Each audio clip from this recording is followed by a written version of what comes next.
ঘুম ভেঙে জানলার পর্দাটা এড়াতে এত সুন্দর সবুজ চোখে পড়ে।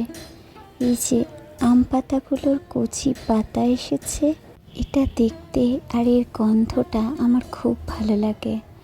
এই যে গাছ হয়েছে সর্ষের, তাও আবার সাদা সর্ষে, ফুলও ফুটেছিল সর্ষে।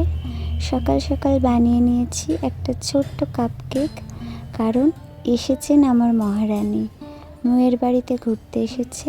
চাউমিন করে দিয়েছি, চাউমিন খাচ্ছে আর লজ্জা পাচ্ছে। তারপর অকাজের কাজ, পুরনো হারিকেন, ড্রিম লাইট এগুলোকে কালার করে নিচ্ছিলাম, আবার কিছু নতুন রূপ দেব বলে।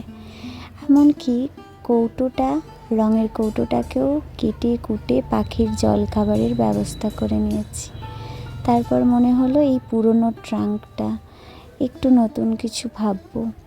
ওর মধ্যে চলে এসেছিল হনুমান ভক্ত, ওদেরকে আলু টালু খাইয়ে আস্তে আস্তে সন্ধে হয়ে গেল। দেখতে দেখতে সন্ধ্যের গল্পটা তোমাদের সাথে কিছুটা শেয়ার করছি। এই দেখো বিলকু ঘুমোচ্ছে, একাত ওকাত এপাশ ওপাশ।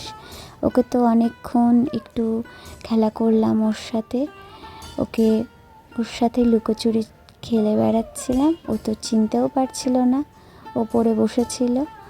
তারপর আমরা চলে গেছিলাম মেলায়। আমার পাকু বুড়িটা খানিক গল্প করলো। তারপর আমরা মেলা ঘুরে মায়ের মন্দির দর্শন করে বাড়ি ফিরে এলাম। বাড়ি ফিরে এসে এই সুন্দর করে সাজানো গোছানো তুলসী মন্দিরটা দেখে বেশ ভালো লাগছিল, তাই তোমাদের সাথে শেয়ার করলাম। ভালো থেকো।